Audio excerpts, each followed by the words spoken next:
कलंदर ठोकेला बाधार गलियन में आवे मोर जीवे के आधार चुप चुप ले गोटी मारे पिंजर के आना खाली बहरा में आवे पिंजर के आना खाली बहरा में आवे।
होली की हल्दी कुचली जली दी तेरी भोगी पाथरेली कनी खली जली दी तेरी भोगी पाथरेली।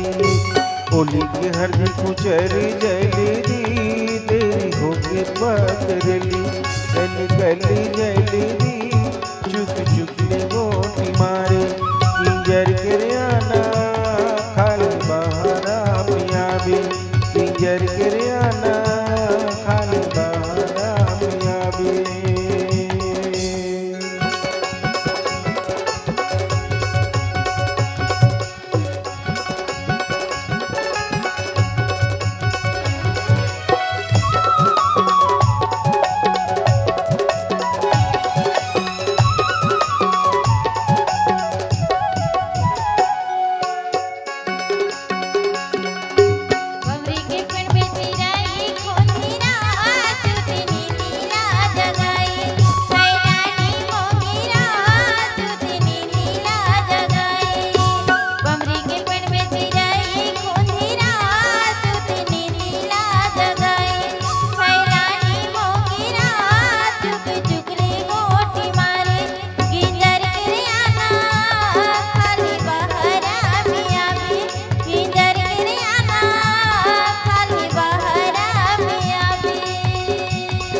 पिंजर के आना खाली बहरा